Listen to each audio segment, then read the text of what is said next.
What up, everybody, and welcome to another episode of Second Take Cinema, coming at you from the glorious Impala Films headquarters in sunny Southend. As always, I'm your host, Jamie Evans from Impala Films, and joining me, as always, is the spaceman himself, Rory Jocelyn from Cyberpunk Studios. Hello, everybody. So today, ladies and gentlemen, in case you wondered what film we're dissecting in our Second Take Cinema episode, we're doing part of a big franchise. Our first franchise movie, I think. Yeah. Nothing we've... Oh, no, Spy Kids. Spy Kids, technically Spy a franchise, but that's the beginning of a franchise. We're halfway through a franchise, or right at the end We're of it at so the far. end. Well, So depends. far. Depends. Are we going on production order or chronology order? So production order is the last one so far, but So, yeah. the worst day of your life so far. Ladies and gentlemen, today we're talking a little sci-fi, a little horror, a little action, a little artistry. It's going to be really good. From the year of 2017, directed by Ridley Scott. We're talking Alien Covenant.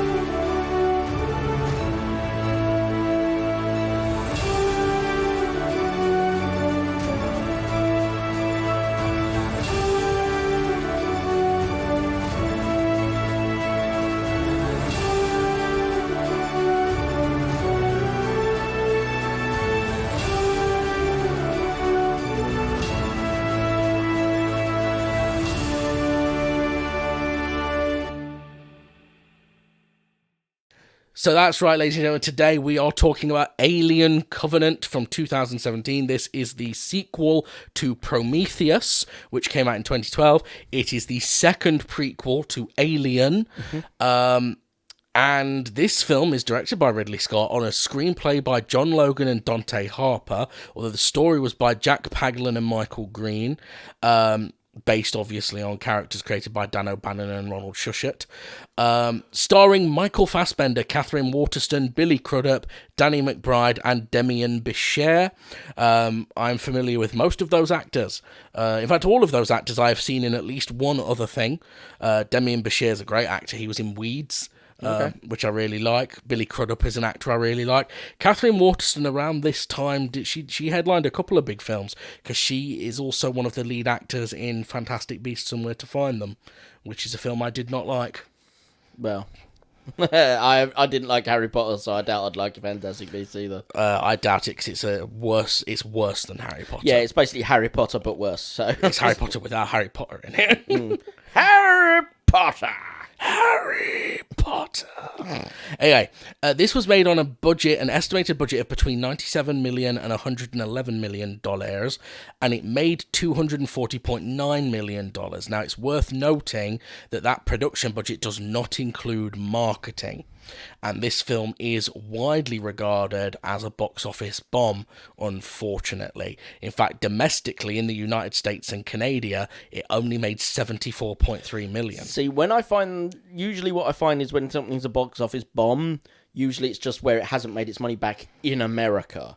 They tend not to give a toss about the rest of the world adds up to more than the budget. Yeah, it's weird, isn't it? It's kind of, I don't know why that is, but like, I think a lot of these typical. American brands, it's just like, it didn't make it in America, therefore it didn't make it anywhere in the world. I think it's that typical American exceptionalism attitude. Yeah. Where like, if it ain't American, it don't count. Yep. Which is, unnecessary. The only reason we know Stars and Stripes exist is because it's on our flag. And the fact it bombed doesn't mean anything. If I've learned anything over my many, many years of being a film enjoyer, and I'm sure you will agree, it's that box office performance is not actually a good indicator of whether a film is any good or not. Well, there's a lot of films that are considered, amazing cinematic classics today. That tanked. Like Blade Runner, tanked. But you wouldn't say that's a poor showing. It I made mean- it made an amazing amount of its money back in home video release. Yeah. That's where it made its money. We'll get to Blade Runner in a future episode, though, because Yeah, of course. I do not like Blade Runner. Mate, you're wrong. So Says wrong. Mr. I hate Goodfellas. I made a good reason why Goodfellas wasn't. And when we get there, I will make a good Fair reason why I dislike Blade Runner. That's And fair it's play. called Charisma Vacuum Harrison Ford. Okay. We'll move on. Suddenly we are going back to Jamie, your film taste sucks. I'm the one dropping spicy takes now. Spice, baby, spice. And there's plenty of films that make shitloads of money and people kind of forget about them because they're actually not that good. Harry Potter, Transformers, Avatar. Avatar. Oh, Avatar is the most vacuous, empty piece of shit. Well, I wouldn't say most empty. It is. There is nothing in that film except for gorgeous visual effects. Yeah, but I'm sorry, there's but gorgeous worse. visual effects does not a good film make. 50 Shades of Grey. I That ain't even got the gorgeous visual effects. It's got nothing. It's got nothing. You've got nothing. I mean, yeah, all right. Well, we'll talk about Avatar when we get there because it is planned, isn't it? But at the same time, It is. yeah, I'm not saying it's the worst film ever made, but it's certainly the biggest disappointment in my life. But you're the biggest disappointment in your life. Why, thank you, Jamie. Anyway, Alien Covenant received generally positive reviews from critics, has a 65% approval rating on Rotten Tomatoes, and the general feeling when I've read it seems to be that most people like the individual elements of the film, but don't think that they coalesce into a necessarily functional whole. Seems to be the... Are you laughing at whole? Functional whole, yeah.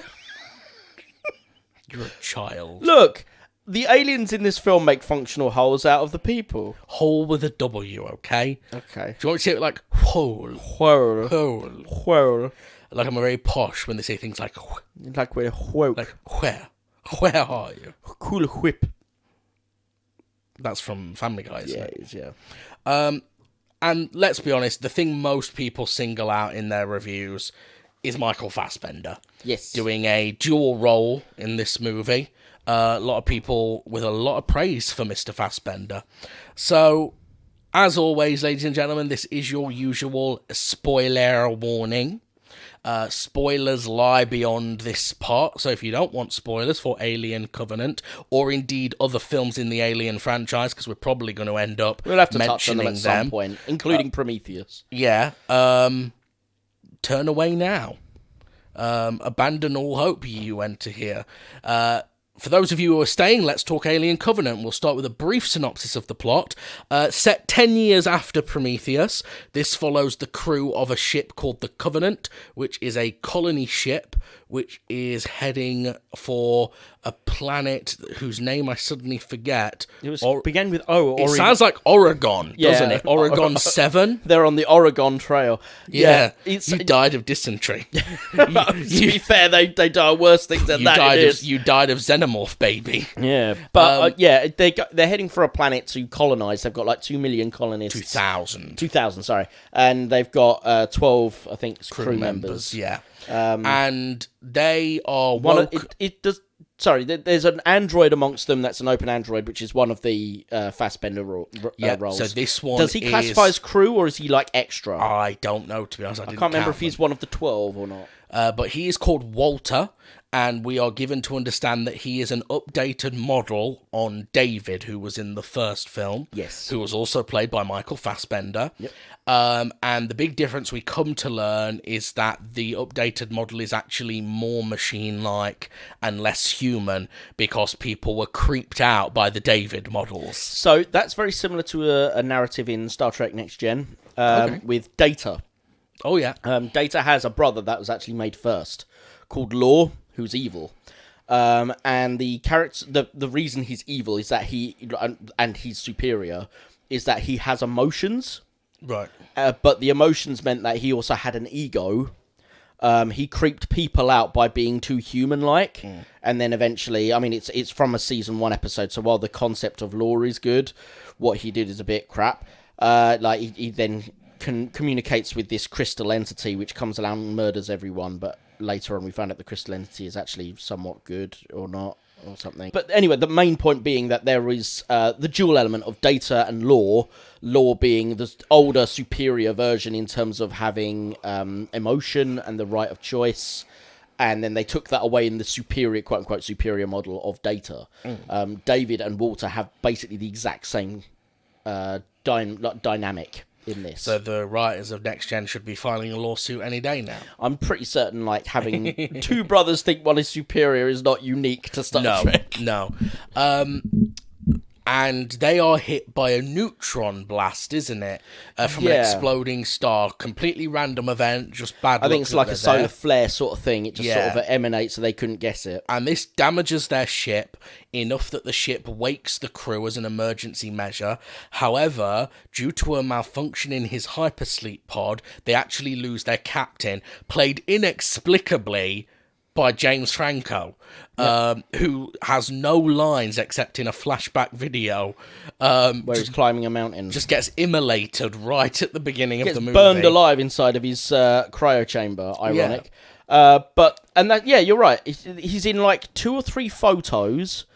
And then there's like very brief video where he's up a man going, "Hey babe, wish you were here. See ya." And then he dies screaming in a box, and then that's the last you see of him. Yeah, James Franco was on set for a grand total of 1 day. Which makes you wonder what was the point. Like, he turned up to get access to craft services, did a few lines, and left. Yeah. By a few lines, I mean lines of coke, because that dude is definitely on cocaine. Yeah. Anyway. It's just because he's a big celebrity. Here's the thing, like, there's a film called Life that has Ryan Reynolds in it. Yes, which you spoiled for me, thank you very much. Yeah, sorry about that. But spoilers for anyone with the film Life as well. Oh, sure, warn them. Well, I thought you'd seen it. But anyway, Ryan Reynolds is the first crew member to die in that film. So he's not being actually a big name. Yeah, despite being the biggest name. And I don't know, isn't Jake Gyllenhaal in that film as well? He is, yeah. But I'd still say Ryan Reynolds at that point was bigger than Jake Gyllenhaal. Yeah. Because I think it was post Deadpool. Right. But anyway, he dies really, like, he's the first one to die. He dies early on, and he doesn't get any sort of like video or anything like bringing him back. He's gone. And it just seemed a bit of a weird bait and switch. And that, I think that for something like that, you go, maybe it's because it had a low budget. Yeah. Comparatively. I mean, it's not super low budget. It's still quite a decently budgeted film by the looks of it. But, you know, a lower budget, maybe. But Alien Covenant, not a low budget production. No. Was like a Ridley Scott production. It's not going to be a low budget production. Not nowadays. So it made no sense to get the biggest name and kill them in 5 seconds flat. Yeah. Because he's the biggest name in the film, arguably. Apart from Michael Fassbender. Yeah, apart from Fassbender, and kind of apart from Billy Crudup as well. Billy Crudup's actually, he's definitely well known, if not, he's not got the same sensationalism to his name that Franco has. No.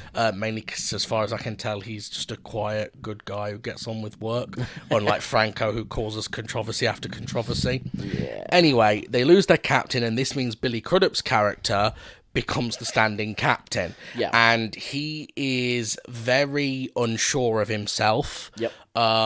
And is very paranoid that the crew don't respect him.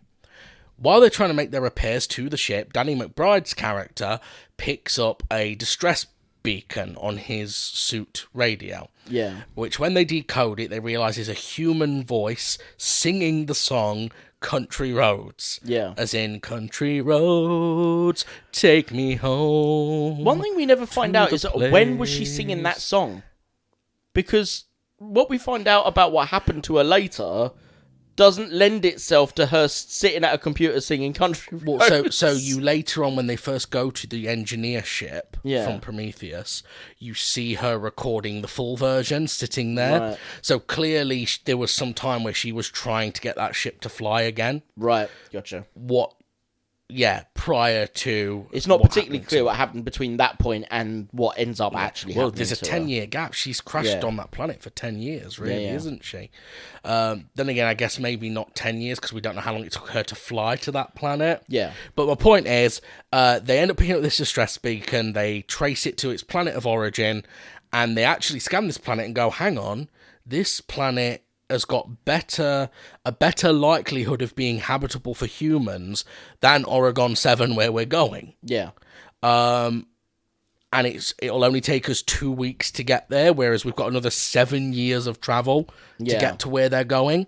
So they decide to make a detour and Daniels, which is Catherine Waterston's character, lodges a formal protest against this. She ain't down with changing the plan, but she is overruled by Billy Crudup. And they touch down on what at first seems a very beautiful, lush planet with lots of vegetation. It's got wheat on it. Wheat, water, waterfalls. There's lots of very good landscape cinematography in this. Yes, though it is. I have to add, it's not beautiful in terms of its color palette per se, because it's doing a very standardized thing in modern film now. They've desaturated it and given it a blue scale, so it's not vivid in terms of its color. But it is. To be fair, that wouldn't have fit the tone, would it? No, I agree. But it's just. I thought that would be interesting. Is that obviously it's a lush planet, but it looks drab and rainy at all times. Yeah. Basically, it's Britain because it's always raining. They leave some of their crew up above in the main ship. They leave 3 crew members up there, don't they? Yeah, and the rest of them take like a smaller. It's like a shuttle thing. Isn't it? Yeah. They zip down to the planet. Whilst on this planet, a couple of their team members breathe in some spores, which then grow proto-xenomorphs inside them. So according to the trivia, these ones are called neomorphs. Cool. I'm not fully clear on how these spores become neomorphs. I'm guessing they just grow inside you. When it takes an entire face hugger to get a xenomorph. A different type of species, but even there's supposed to be a different species, but actually they're very similar. They They're look just very albino. Yeah, they look very similar in terms of design. I think that was maybe a mistake. I think the neomorphs should have looked quite a bit different. Yeah. Just because, it's a different form of, because it's basically in order to release the spores, this guy treads on what look like egg-shaped plants that release these spores. The spores then fly around. They look like... You've seen it in multiple different films when they've got, like, nanobots that travel through the air as if floating. That basically has that design. Goes in the guy's ear canal and digs into him and then obviously grows a thing inside his gut. Yeah. But, it should have been a much more different design. Only because... when the xenomorph turns up in this, it's not from one of those spores. No, it's from the traditional way. Yeah, so there's no reason that these spores, whatever these spores were designed to be, had to look anywhere near similar. Yeah. They could have done something to try and throw in a more unique concept, maybe. A bunch of disasters ensue, and the crew of the Covenant are eventually rescued by David, the android who survived at the end of Prometheus, who takes them to the ruins of a city of a long-dead alien race, which we later find out is the engineers from Prometheus. Which is the best thing they could have done, is get rid of them, because they were boring as fuck. And... basically, what we then get is an origin story for the xenomorphs, coupled with some philosophical deliberations by David and Walter, both played by Michael Fassbender. They question about... we'll come to it a little bit later, I think, maybe, but like the questions they have between morality, evolution... basically, they're questioning each other, almost, as to, their role and their role in comparison to each other, as well as their role in comparison to humanity. Yes. And then the film does kind of devolve into more of a generic action thing for the ending, which is a little bit of a shame. Yeah. But anyway, let's start breaking the film down then. This is another one I put on the list. Yep. I saw this in the cinema when it came out. He pulled all these out of a hat at random and just so happened to get all of your choices first. I know, I got like 4 of my choices in a row. Because, we had Armageddon, which was mine, then Goodfellas, which was you, and then like the next 4 were all ones I put in. Yeah. But then later on in the running order, there's a bit where we've got like 4 of yours in a row as well. So. Yeah. I saw this in cinemas. I remember liking it. I remember thinking it was better than Prometheus, better than Alien Resurrection, and either of the AVP movies. I haven't seen the AVP movies. I've seen all the other Alien films. It's definitely better than AVP. I've not heard good things about AVP. I've not even heard good things about the video game of AVP, let alone the blooming film. I used to have the video game on Xbox 360. I actually bought it because it's by Sega. Yeah, it was okay. A bit buggy in some places. a bit boring in others. Like, it's quite repetitive gameplay. Yeah. But They finally got that right with Alien Isolation, and they've just not made a sequel to it since, which is an absolute kick in the teeth.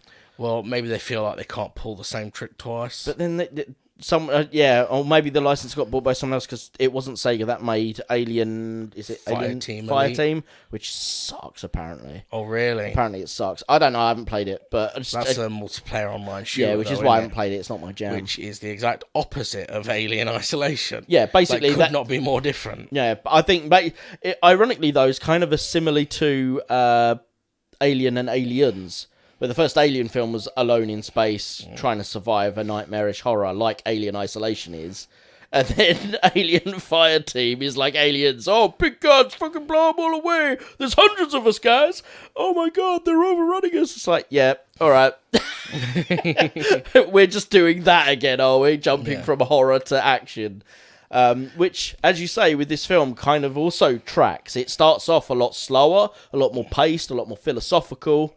And it keeps the philosophy longer into it than I expected. But yeah, it definitely ends on the action front rather than... So I guess it tries to blend the tones of Alien and Aliens. Yeah, and only half succeeds, I think. Okay. Overall, though, I enjoyed this. I enjoyed it again on this second watch. It's a pretty strong cast. Yeah. There's no bad actors in it. Yeah, there's no one who stands out as a bad performer. Fassbender is kind of the centre of attention. Understandable. He was in Prometheus as well. He was basically the main guy. Yeah, and he's multi-rolling here as well. Which helps. It is a kick... For me, personally, it is a kick in the teeth that Noomi Rapace is not in this. Yeah, there's obviously production reasons behind that. You found out from the trivia. It's not necessarily the choice of her or the choice of Ridley Scott, maybe. Yeah, but there are suggestions, not confirmed, but there are suggestions by certain crew members that it was the studio didn't want her back for some reason. As if she's the reason Prometheus didn't work. Yeah. Which it absolutely is not the case. Prometheus had many issues, and Noomi Rapace was not the problem. Yeah, Noomi, sorry. Yeah. But yeah, she's most well known, I think, outside of Prometheus, for she is the original girl with the dragon tattoo. Yep. In the Swedish version. I haven't seen the American remake. No, I haven't seen either version. I need to get to watching. I've read the books. The books are good. Yeah. The third one is a little bit plodding. Right. But there's been a couple more since. Okay. Not by Stieg Larsson, because obviously he died. Right. He died before they came out. He never damn. got to see how successful they were. Yeah, very sad. A heart attack at a fairly young age, I think. Only in his 40s, I think. And they just found these 3 novels in his trunk. And were like, shit, this dude wrote 3 full novels, and they're actually pretty good. Wow. Let's publish them. Very sad. Anyway, so for me, the first standout part of this film, for me, where I felt gripped by it, is I guess you'd call it the first big action sequence of the film, although I prefer to call it a tension sequence or a panic sequence, is when the first crew member has been infected and they take him to the med bay. Right, I see, yes. So we've already landed on... It's actually called LVH. It's kind of a homage to LV, whatever it was in Aliens. LV 426, I think. I think it's 426, yeah. But yeah, so they've already landed. They've already done, this must be about, 45 minutes, maybe an hour in. Maybe. Because they've already... Because before this point, they have the damage on the ship. This film does pace, though. It didn't feel that long. Didn't feel long. It didn't feel an hour but it must in. Be about I was an going to hour say in. half an hour. Yeah, no, I think it must be about 45 minutes to an hour in. Wow. But yeah, so they've already landed. They've done some looking around the planet. They haven't seen anything except for plant life and stuff. And then, they've gotten infected from the spores. And one of the ladies, unfortunately, I didn't get this character's name. No. But she's Billy Crudup's wife in the film. Oh, right, yes, Yeah. yes. She brings him back to the med bay on the shuttle. Yeah. And while they're taking his shirt off to examine him, a pair of whacking great big spikes come out of his back. Yeah, so it's coming, unlike the alien from Alien, which comes out the chest. This is coming out the his back. spine. And his spine is like bulging out against his skin. It's very nice body horror. And the girl who piloted the shuttle panics. Despite the fact she's got blood on her face, she locks the other girl in and says she's quarantined. It's like, love, you're the one who's quarantined. You've got toxic blood all over you, but okay, whatever. She starts to panic, and this whole sequence is incredibly well directed, I think, and incredibly well shot.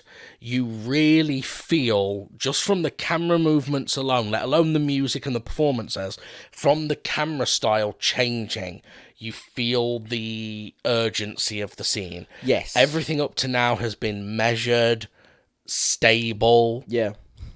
flowed in a cinematic way. It's very well... The changeover is brilliantly done. Because, And I even remember in the cinema feeling like, oh, fuck. Like, yeah, it's like, urgency. oh, shit just got real. Yeah, like, oh, no. And I remember feeling that you've got to let her out. You've got to let her out or else it's going to get her. Yeah. In the cinema. You drive with it. Yeah. You absolutely drive with it. She comes back in with a gun and attempts to kill the neomorph baby unsuccessfully. Is chased out, so it kills Billy Crudup's wife, chases her out into the main cargo hall, where she is essentially shooting wildly, trying to kill it and not doing a very good job. She does hit it a little bit. I think she clips it once, doesn't she? It's kind of the one... We'll get to the downsides, I suppose, properly in a bit, but it seems a little bit random as to how much bullets affect these aliens during this film. That's something of a negative. Yeah. There doesn't seem to be any consistency to whether or not bullets and things like that actually do much damage. Yeah, I feel like that's probably a problem the whole franchise has had, I think.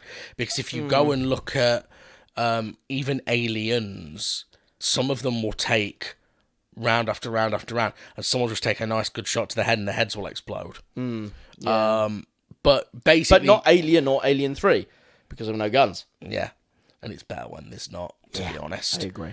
But the gun proves to be her undoing, because she hits what I'm guessing are the fuel tanks or something. Yeah, something like that. For the shuttle, and blows the causes lot it to up. blow. Yeah. Meaning she's dead, the neomorph's dead, and Billy Crudup's wife's dead. Billy Crudup collapses to the floor, basically unable to lead from this point on because he's just devastated. Yeah, because it was his wife. Yeah. Meanwhile, the second gentleman who is infected collapses, and he also spawns a neomorph, this time out of his throat. Yeah, so that's another thing that's inconsistent, because these two are infected by the same thing, and yet they birth their neomorphs differently. Yeah. One jumps out, pulls out the back, the other, he basically vomits it up. Yeah, it comes up the throat. Did you notice, though, practical effect? Yeah. You can tell, which sucks, but it is clearly a moulded dummy head that they've made. They've obviously casted the actor's face, and you see the changeover when he's in their arms, and there's an angle where you can tell, because his face isn't actually moving, it's just pulled in one contorted expression of pain. Yeah. And you see the neck start to bulge. Right. That is a practical effect. I appreciate it. I'm here for it. What they could have done to improve that a little bit would be to have done what they did, and then done like a face map. What's it called when they map someone else's face to someone's face? Photogrammetry. No. Like when you say I was to put Tom Cruise's face over mine. Composite. Yeah. Are you on about deep faking? Deep faking. But they could have deep faked his face over the dummy face to give it some animation. That might have been interesting. Yeah. As a way to improve the remove some of the dumminess look of the head. But other than that, yeah, you're right. The practical way is better than doing CGI for shit like that. Yeah. I noticed a slight error here. Well, I guess it's not an error. But so they're attacked by that neomorph, but a second neomorph turns up. Very much so, we've got one neomorph birthed from the first guy, and that one's dead. It gets blown up. You'd imagine that died in the flames, yeah. Then the one that comes out of his throat attacks him, but then a second one turns up. Now, to be fair... No, is it not the same one? No, they say it's another one. Right. Now, to be fair, it's a big planet. There could be more. There could be more of them wandering around. Or are we supposed to believe that the one that was in the fire somehow survived? I don't know. Seems unlikely, but because you would have thought it would have reached Billy Crudup on the beach first if it Yeah. was the one from the flame. Yeah, But I then think again, we saw one survive a jet engine later on in the film. but So it was a little bit more grown, and that was the xenomorph itself, yeah, not these neomorphs. Morphs. The neomorphs are kind of odd in that we don't really find out where the other one's from. I assume actually, if it is a neomorph, and it's not the one from the ship, that we find out later that the engineers it's like the planet of the engineers, all their people died birthing a lot of these things against their will. Obviously they were infected by David in mass, so it could be one of theirs, but then Yeah. it doesn't explain why for the whole time they were on the planet they literally came up against 0 of these things. Yeah. If there was hundreds of thousands of them made in that one event, Yeah. where did they all go? That we've only seen 2. Again, big planet. Maybe they're all fucked off somewhere else to look for food, but it's it's a bit of an oddity to say the least. But they're rescued then by obviously David, and this is where David enters the film. Yes. Now he doesn't kill the creature. He sends up a flare, and it runs away from the light. Yeah. So the film kind of changes tone here with David being introduced, I think. Yes. In some ways for better, in some ways not for worse necessarily, but the transition isn't as seamless as you would hope.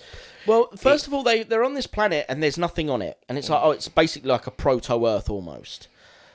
And then they Another follow Earth almost. Yes, and then they follow David, Yeah. and he's like, "It's just through here," and it's like a massive city, and none of them sit Yeah. there and like,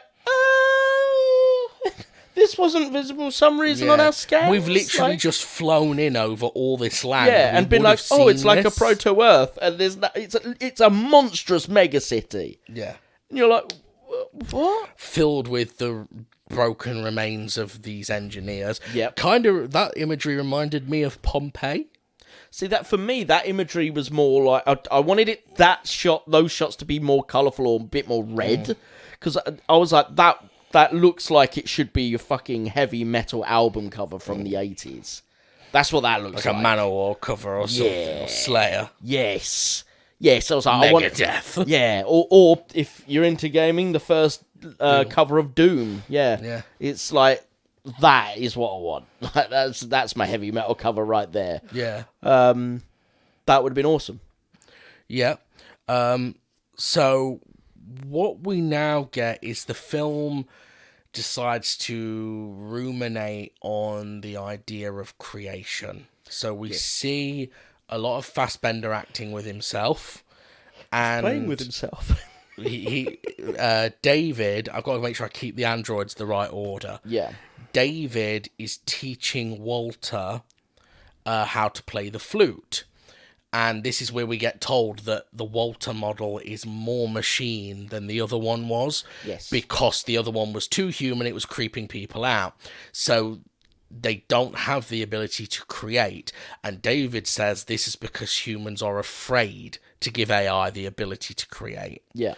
And he teaches him to play the flute in a scene that, as you said while we were watching it, is incredibly well done.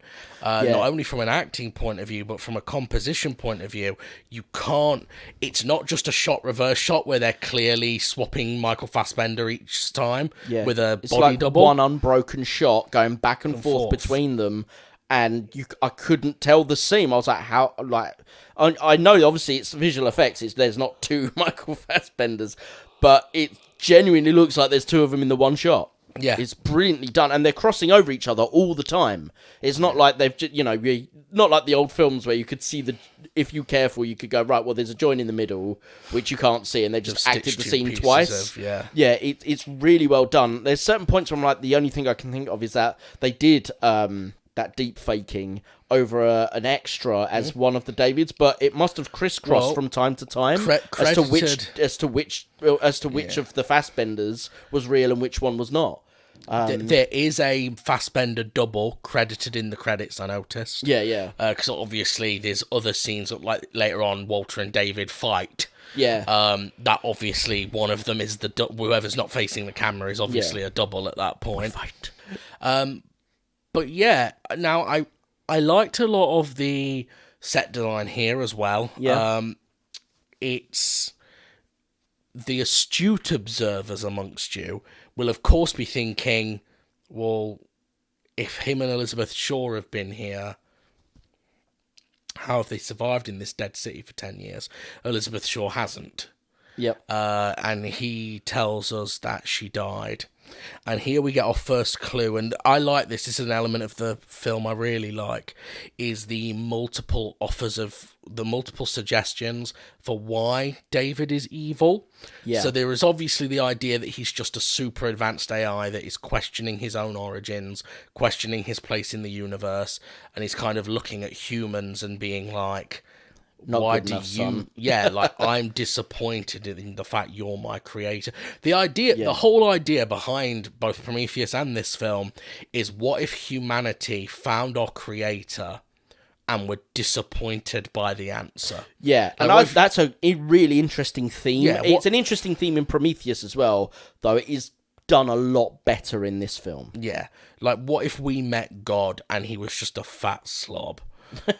What if God was me? Well, it's like that bit where it's like, what if God was one of us? Yeah, just that's a meant to slob like one of us. Though weirdly enough, I think that song is meant to inspire, like, oh yes, me and God like the same. But it's not meant. Whereas in this, it's like, what if he's just a prick like me? Fuck God. Yeah, that would be disappointing. Yeah. And David And that's very much the feels- theme of this film. Yeah. And David feels he is superior to us. Yes. And that humans, like, the greatest thing they'll ever achieve is his creation. Yeah. And he yearns to create for himself. What we get here, however, and again, the more astute amongst you will notice this before it's called out in the film, is he goes out and quotes Ozymandias, the famous passage from the poem, and credits it to Byron. Yes. And Walter does sort of react a little bit, but anyone who knows their literature will know that that is incorrect. Yep. And Shelley actually wrote that. Yep. And what we get the suggestion a little bit later on from now is that it could actually not be that David is this amazing AI that's super intelligent. It could just be that he's malfunctioning. Yeah. He's a robot that is malfunctioning, and where one node has malfunctioned, now multiple nodes are going down. Yeah, and the suggestion of that by Walter is beautiful because it comes off the flute playing earlier in the film.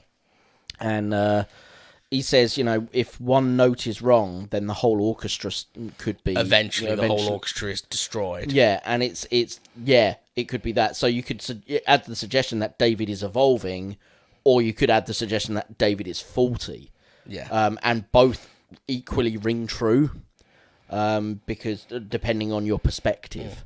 And I thought that was really clever. Actually, I really enjoyed that idea. So I then think something that reinforces that idea is we then see David. Oh, by the way, sorry. There's something interesting about Shelley, because he calls him out that Walter eventually calls out David for misquoting Shelley as Byron. Yeah. The Shelley that he mentions is the husband of Mary Shelley, who wrote Frankenstein. Yeah. Which is ironically very much a big part of the David character in this. He is the Frankenstein. They famously all went to a villa in Italy together, which is where she wrote Frankenstein. Nice. And I think Percy Shelley wrote A Vampire Story, I think. Yeah. I believe it was Byron, Shelley and John Polidori, I think. Right. And they did an episode of Doctor Who where the Doctor goes there. It's one of the only good 13th Doctor episodes where they go there and they have their competition to write a horror story, which they did in real life, and then a Cyberman turns up, but it's like a half converted Cyberman, Right. And it turns out that was the inspiration for Frankenstein. Yes. It's one of the only good episodes of the 13th Doctor, in my opinion. Anyway, that's enough Doctor Who talk. Yeah. What was I going to say? Yes, another suggestion you get that he's actually faulty is, despite hating humanity and openly stating that fact, I believe the exact phrase he uses is, "They're a dying species desperately grasping for redemption or resurrection, Yeah. and I'm going to make sure they don't get it." Yes. Despite having said that, he tries twice in this film to initiate a romantic connection. Yeah, so he tries once with Walter. Yeah, which is clearly him masturbating his ego, basically. Yeah, Walter doesn't respond because Walter is more robotic and he just doesn't understand the premise. Though it is suggested that Walter loves Daniels, the main female character of I the think film. that's... I interpreted that as... That is... Because he says to Walter, "You care for..." He goes, "I cared for Shaw as you... I loved Shaw as you love Daniels." Yeah. And Walter's like, "I don't know what you mean, you're mistaken." And he's like, "You love her." And he's like, "We are not capable of love." And I feel like that's one of the things that drives David more insane. Yeah. Because this He's is... been told he's got a limitation. Yeah, well, it's a being that is supposedly more advanced than he is, because it's a later model. Yeah. That has this limitation, which means he must also have this limitation. But he has convinced himself, That he either is through superior. fault or ego, Yeah. that he can feel... Because what's so great about David as a character is he's not just an egotistical villain who is arrogant. He also hates himself. Right. What's so great about David, if you pay attention to the subtext, is he both wants desperately to be human, and he's also hateful of humans because they're not perfect. Yeah, he's after a human connection, but he hates the humans. Yeah, which is why Yeah. he desperately... Because he then tries kissing Daniels, doesn't he? He does. Which I'd completely forgotten that happened in this film. Yeah. Because it's not really a big moment as such. No. In the grand scheme of the film. Yeah, it's quite a rapey moment, though.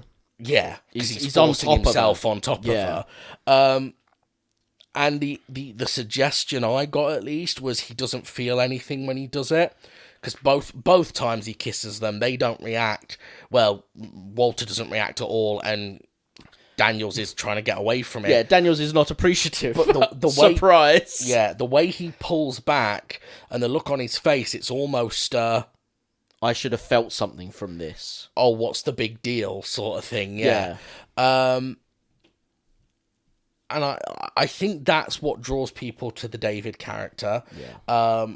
I haven't seen Prometheus except for the very first time I saw it, because it did feel weird to me, a little jarring, and I can't remember how Prometheus ends, to be fair. But it did feel a little jarring to me that we see in a flashback that there was no build-up to David doing what he did, killing Shaw and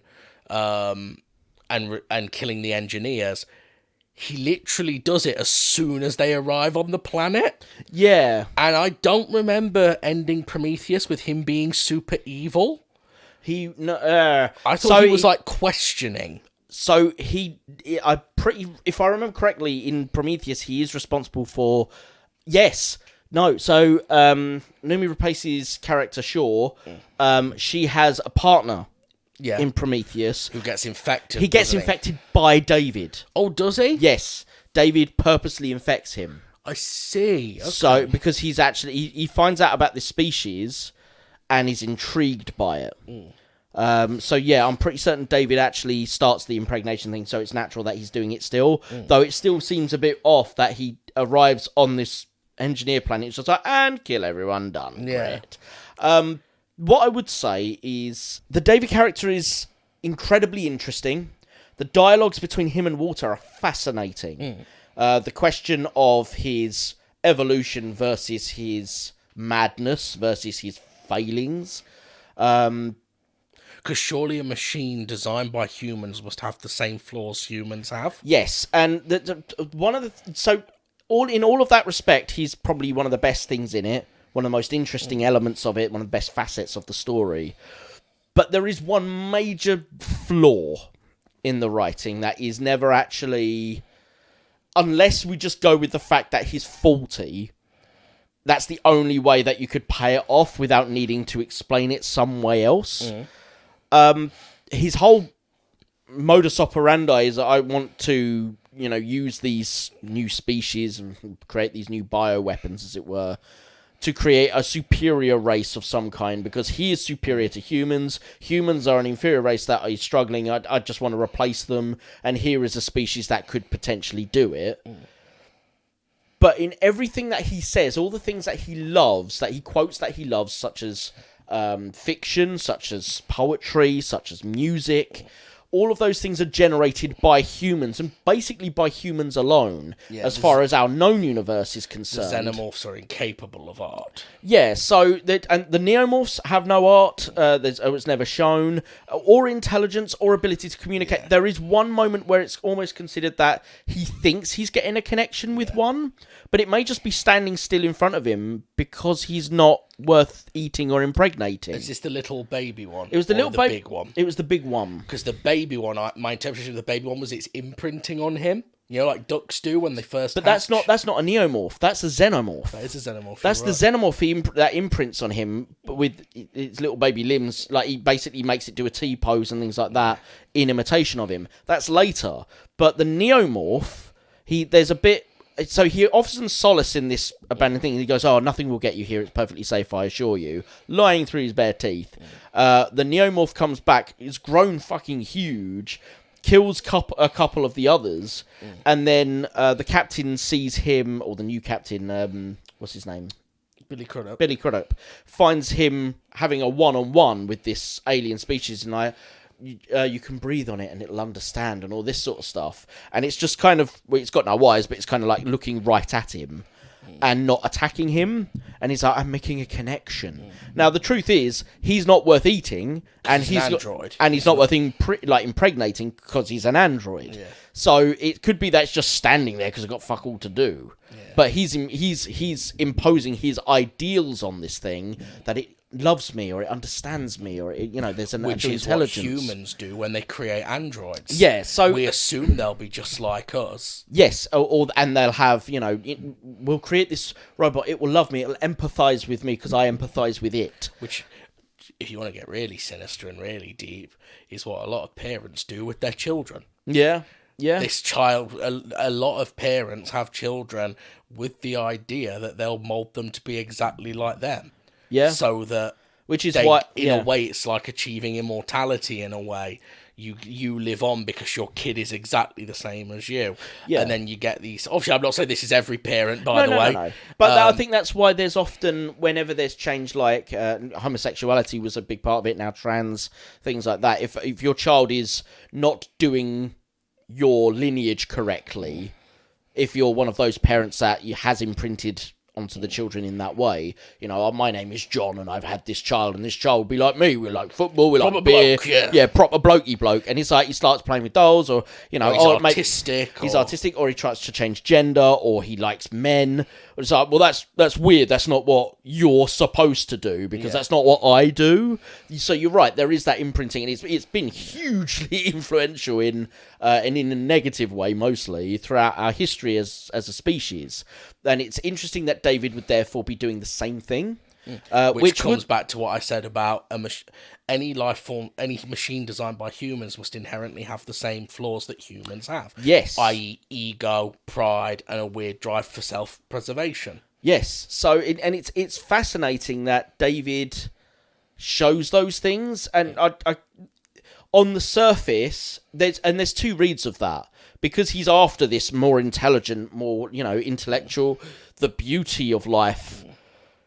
But the thing he's creating is the polar opposite of that. And not just in terms of beauty, because beauty is subjective, but it's not going to be fucking telling him any poetry. It's, a xenomorph sitting there going, "I've just been waxing lyrical, David. I've been thinking about life and the perception of madness." It's not going to be bothering with that shit. It's not what it's for. Yeah. And the fact that he would consider that superior enough over humanity, even though everything he treasures is human. So the only way that really scans for me is if we just consider that he is faulty, but refuses to see it. So I think there's an alternate reading. Okay. which is if you have to remember that there is still 100 years of timeline between where Covenant ends and where the first Alien begins. Yeah. So it's perfectly possible to assume that even the xenomorph we see in this is not the final perfect form of the xenomorph. But they're not that intelligent or anything like that later. They're not, to be fair. But repeatedly in Alien, Aliens, Alien 3, and even Alien Resurrection, repeatedly, the xenomorphs are referred to as the perfect life form. Because they can adapt to anything. They can survive almost anything. As we see in the first Alien, it's incredibly hard to kill it. Yeah. It literally survives getting blown into space and crawls back onto her shuttle, doesn't it? Yes, that's true. They adapt because, as we see in the later films, they come out slightly differently based on which host they're put in. Yeah. Oh, actually, to be fair, there is also the hint of intelligence fleetingly at times, but in Aliens when they use the vents and stuff like that. Well, yeah, but there's also Aliens with the Queen. The point where she comes to attack her and and Ripley puts the flamethrower towards the eggs in order to get her away from you, and she gives Newt back. Yeah. That she's like, okay, don't burn my children, have your child back. Yeah. There is an understanding there from the Queen, which then Ripley fucking betrays and burns the eggs. Now, I understand why Ripley does that, but I can understand the anger from the Queen. So I gave you your fucking child. And I know you haven't seen it, but Alien Resurrection as well, the white alien at the end, the one that's made of the human hybrid, has that intelligent connection. It has the ability to recognise and care, I think, for Ripley as its mother. And in Alien versus Predator, when the alien queen is first introduced in Alien versus Predator, she is frozen in bonds, like chains and things like that. Right. And the xenomorphs, to free her, strategically cut her so that her acid blood will melt away the bonds. They don't cut themselves. No. Or do they cut themselves? For the Queen, you'd imagine you'd cut yourself. It's been a very long time since I saw AVP. Sure. My point is, technically we could argue this definitely isn't the final perfect form of the xenomorph because there's no queen yet. That's true. That is true. He's creating the eggs somehow. He doesn't explain how he's creating the eggs, but which is a little bit of a plot hole, actually, possibly. But this film ends with him on the ship full of plenty of test subjects with 2 facehugger embryos. Ridley Scott has claimed whether or not financial success allows them to do it. Ridley Scott has said there is at least one more prequel film to come. Yeah, it's between Covenant. Was meant to be a trilogy, wasn't it? Yeah, between Covenant and Alien, the original. Yep. What that film could be, not necessarily, this is me taking a leap, could be David coming to the realization that actually intelligence is an imperfection and a true perfect life form is actually more Darwinian than that, right? And it's more about what's the perfect hunter, what can kill anything, can hide, can survive almost anything, and then shifting his research that way.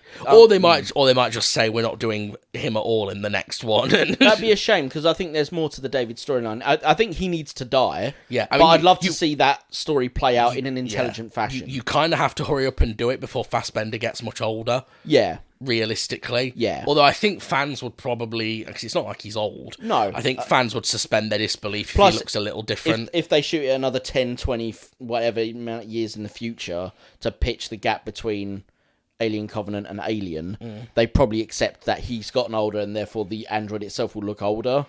Because he looks older between Prometheus and Alien Covenant. To be fair, his hair grew, didn't it? Yeah, yeah. So clearly he's got the ability to regenerate certain elements of himself. Yeah. Something that I'd like to see that. It's only a theory. It could be wrong. Yeah, yeah. We obviously don't know where this hypothetical third film might go. Yeah, there's plenty of places it could go.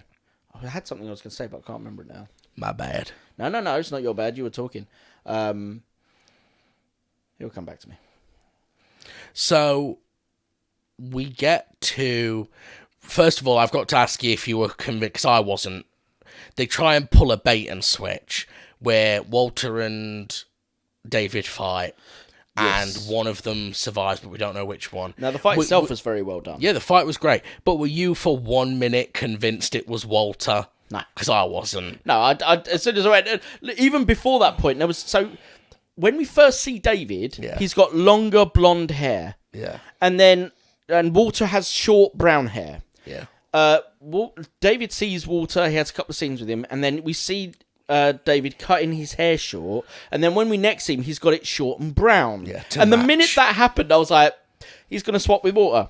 Straight away, it was like, there's no reason you'd make their hairstyles the same unless you were going to do a bait and switch. Yeah.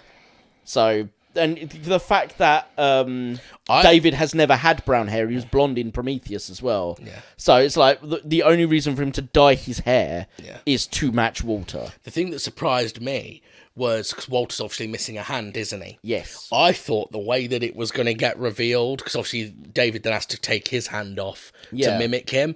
I thought they were going to be like, hang on, that's the wrong hand. I thought they were going to go that cheesy with it, but they don't. They actually do it by, it's a callback that he doesn't understand because he obviously wasn't there. Something that Daniel says to... and actually, that ending was really well done. I don't know if some people won't like the ending because it's a downer ending. Basically, David wins, they're all fucked. Yeah. But it's a prequel to Alien. It kind of has to be, because in Alien, the humans don't know about xenomorphs. Yes, there's multiple reasons. That's one of them. The other one as well is, even when a Alien film ends on a positive, quote-unquote positive ending, so, for example, Ripley survives the first Alien film. In the second one, she finds out that they're going to try and take more and weaponize the xenomorphs. So she has to go back and get fucked over by loads more of them. At the end of Aliens, she, Hicks, and Newt survive. And then both Newt and Hicks are like killed off screen prior to the events of Alien 3. So only she's not even survived because she's carrying the new queen. Yeah. And then she dies at the end of the film. And then Alien Resurrection, she's been brought back. She sees all the less said about Alien Resurrection, the better. But she sees all the mutated forms of herself that she murders. At the end, they kill the child of hers, the white alien. Baby, yeah. And I don't remember if she survives or not, but most of them die anyway. And it's like, well, Alien doesn't tend to have positive endings. Yeah. It's not a franchise where you get that heartwarming and then they all went home. The big disappointment I hear from most fans of Alien, because this was kind of a split, although critically it was well received, it was split with Alien fans. The big criticism I hear is a lot of people thought the Xenomorphs were going to have a grander backstory. I don't know why. There's nothing in the franchise that hints at that. To be honest, my personal choice would be to never give them a backstory. I don't see why it's necessary. They're much scarier when you don't know where they've come from. Yeah, and the fact is... as most horror villains are, they're scarier the less you know about them. But the other thing as well is, I will say this straight off, I really enjoyed this film. And I didn't mind the backstory they gave the aliens. I thought it was an enjoyable and well thought out movie for the most part. But these sorts of creatures evolve naturally anyway. They evolve this way on Earth. These creatures aren't invented for this film. You know, there is a wasp in South America that does the alien chestburster thing. It injects certain animals like cockroaches and stuff like that with its embryo, flies off, and the thing stays alive but in a sort of a zombified state while the creature inside it grows and eats its way out of the creature. Because the problem with the meat of things like cockroaches, when it dies, it goes off very quickly. So the best way to make sure it don't go off is that it stays alive while the thing's growing inside it. So the idea of Alien is not unique to the Alien franchise. It's based on a real thing that happens naturally on Earth every single day. And you'd be hard pushed to come up with something that hasn't happened in some way, shape or form on Earth before, because there's a lot of different bugs and alien like things out there in our own, or like within the substrata of our own planet. Yeah. So do we really need to know that an android we built created an alien species that would eventually then come back and use us as its host? I think it could have evolved naturally on some alien planet. I think the only thing I don't like about it, and not enough that it puts me off the film. No, it doesn't. But it put me makes off. the universe small. Like you said, the xenomorphs are now indirectly created by humans. Yeah. And that's just a bit like, in the whole vast universe. Yeah. Humanity did everything still. The first thing we come across is something we invented. That being said, though, actually... I mean, an interesting direction potentially for a third Alien prequel, the sequel to this, would be the fact that maybe the universe is just that small in the grander scheme, in that, bear in mind that the engineers are supposedly the things that created us. By dropping in, we see it in Prometheus, they drop their DNA into proto-Earth's oceans, and it creates all the life that we now see. So we've got that element to it already, and the engineers were on this planet. There was an engineer in Alien 1, the first one. The space jockey. Yeah, the big space jockey, even though it's much bigger than any of the fucking engineers we see in Prometheus or this. So there is the idea that it's quite small in that the engineers are basically in charge of creating life everywhere. The question being who created them, maybe, but that's going down another end of the rabbit hole. Everything is created from something else that's interconnected. So the engineers have come first. We've seemed to, by this point, because as far as we're aware, that all the engineers are now dead, humanity has outlived the engineers. And then the idea from David would be that his species would outlive the humans, and then the xenomorphs might be part of that. I'll just remember what I was going to say earlier as well. You were talking about the survival of the fittest being potentially more not Dickensian. Darwinian. Dickensian would be very different. That's probably very true in, like, most people, when they think of evolution, they think of everything trying to eventually evolve into us. People who aren't, I'm not talking about scientists here, I'm talking about general public. They don't understand, like, a slug is as advanced and evolved as us as far as evolutionary is concerned. It survives, it's continuing, thus it's a success on the same level. Intelligence-wise, obviously, we've got a way bigger upper hand. But yeah, in terms of evolution, we equal. It's not less evolved than us. And actually, we are not the most adaptable. We adapt environments to suit us, which is something that's kept us around. Otherwise, we'd pretty much be fucked, because we are weak in almost every other capacity as a species.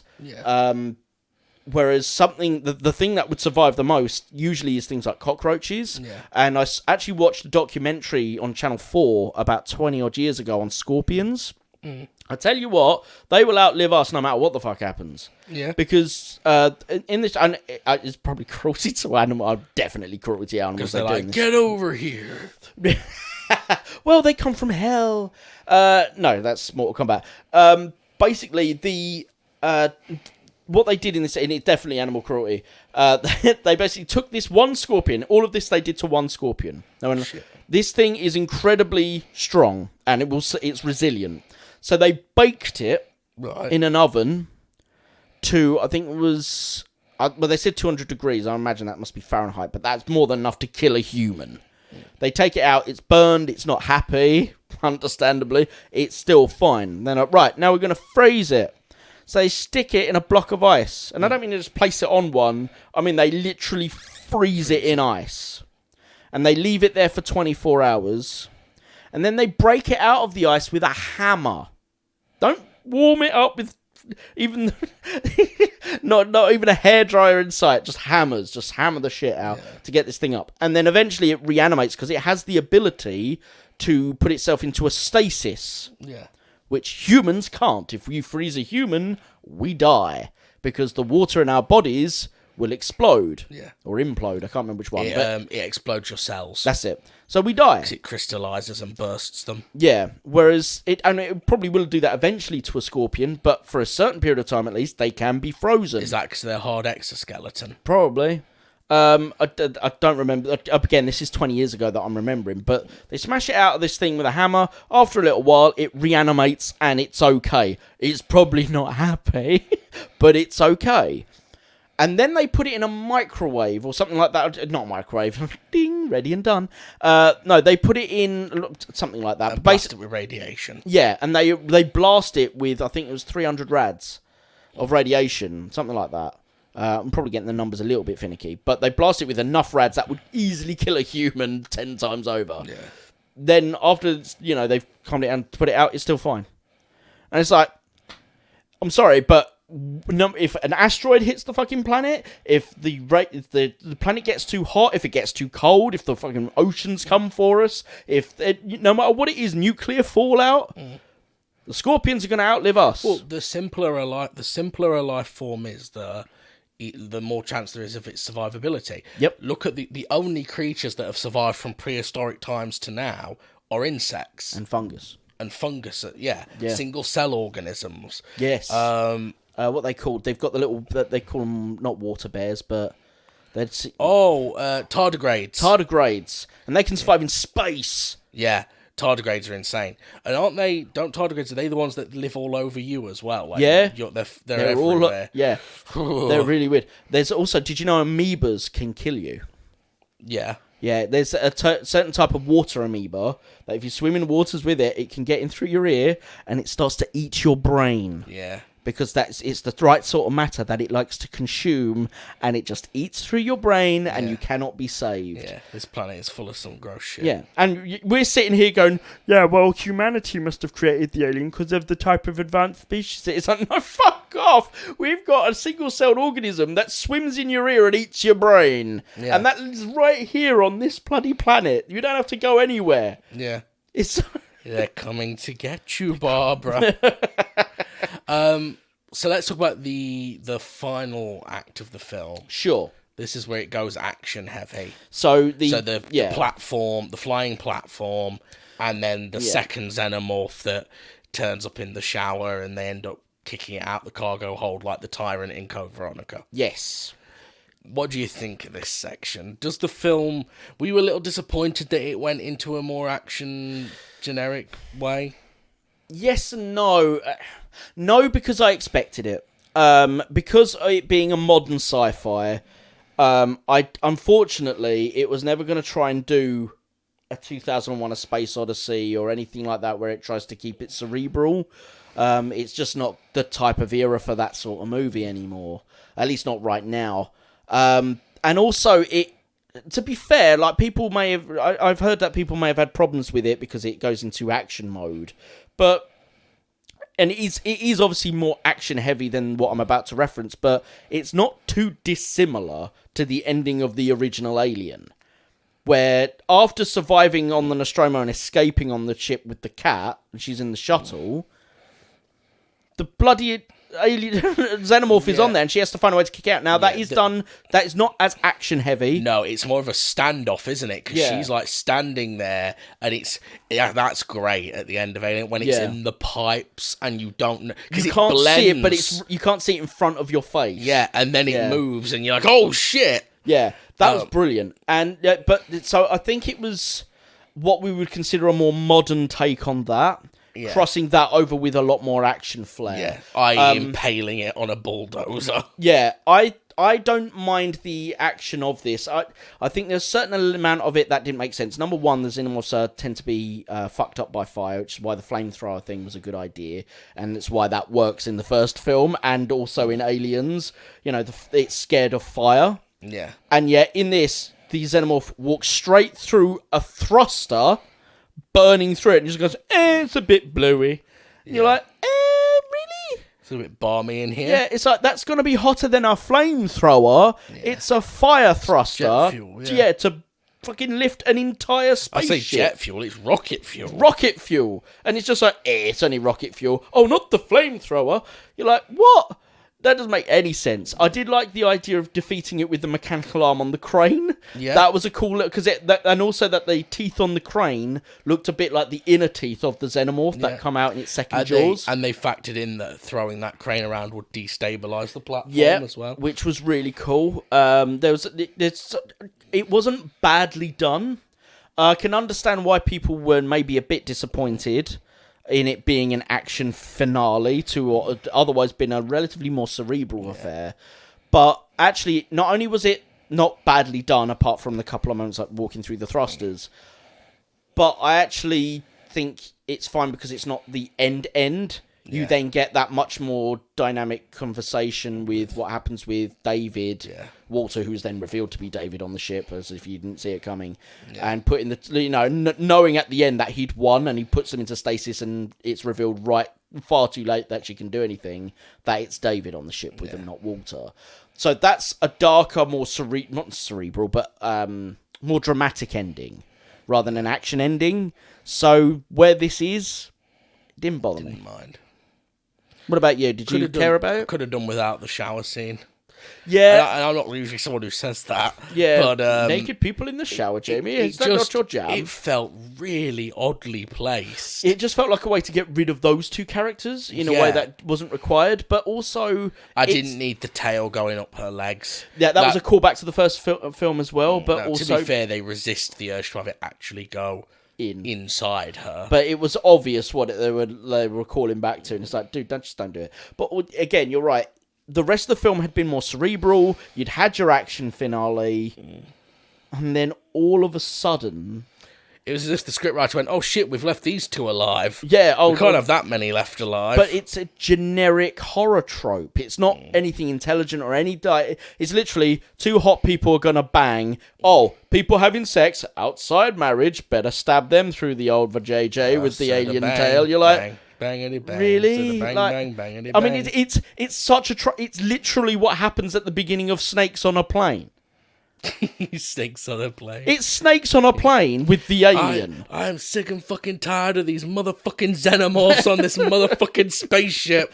But you see my point? Yeah, I see your point. It's you know... It's every Friday the 13th film. Oh, getting frisky out of wedlock? Don't mind if I do. Come in and bury this machete in your face. Yeah, and it's just like... It that felt out of place. Like, the way it was done wasn't particularly bad. But it didn't fit in with where we were in the film and what the film had been up to this point. Yeah. You know, it just felt weird. Fair enough. So... Not enough to derail the film in my enjoyment of the film, though, to be honest. So, overall, final thoughts. My opinion on this hasn't changed. I still like it. In fact, if anything, I think I liked it a little more this time around. Yeah. And certainly sitting here talking about the different meanings of it has definitely further piqued my interest. Yes. Shall we say. I thought it was well shot. I thought the sound was good. We didn't pick up any Wilhelm screams in this one. No.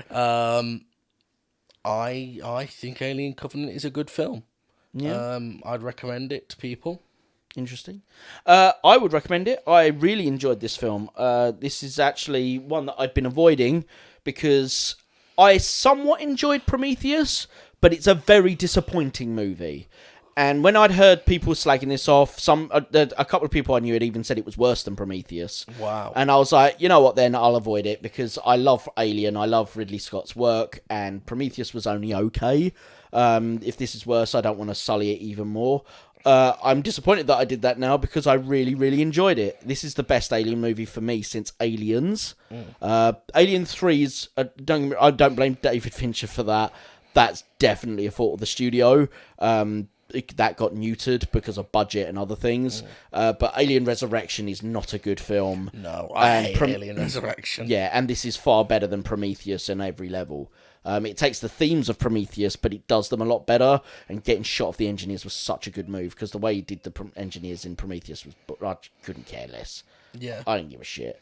So, yeah, this film was, for me, very enjoyable. And, yeah, there are a couple of flaws in it.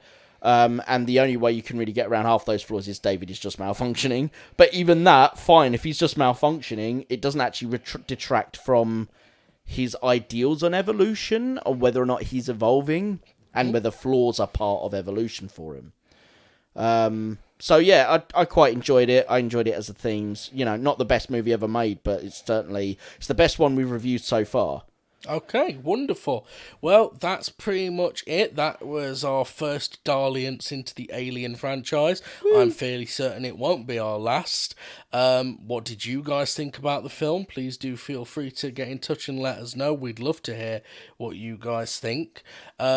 In the meantime, please do check out our other shows, VGMP, the Video Game Movie Podcast, where we talk about movie adaptations of popular and sometimes unpopular video games. Yep. We've got a nice mix on there of well-known adaptations, like the Resident Evil movies and things like that, and real obscure titles, like a Power Stone anime. Power Stone anime? That's We've a done thing. Sega Hard Girls. Sega Hard Girls, which is the weirdest show you will ever see. It probably is one of the weirdest ones we've done. Yeah. And that was our third episode. That was too soon to be doing Sega Hard Girls. Yeah, definitely. You can also check out my audio drama show that I created. That also I work on with my good friend and colleague Benton Hodges, and also features Mr. Jocelyn here in a recurring role, and he has also guest written an episode for season 2. That is Haunted the Audio Drama, available on all good podcasting apps. And with that said, I think it's time to put a wrap on Alien Covenant. This is Jamie and Rory signing off.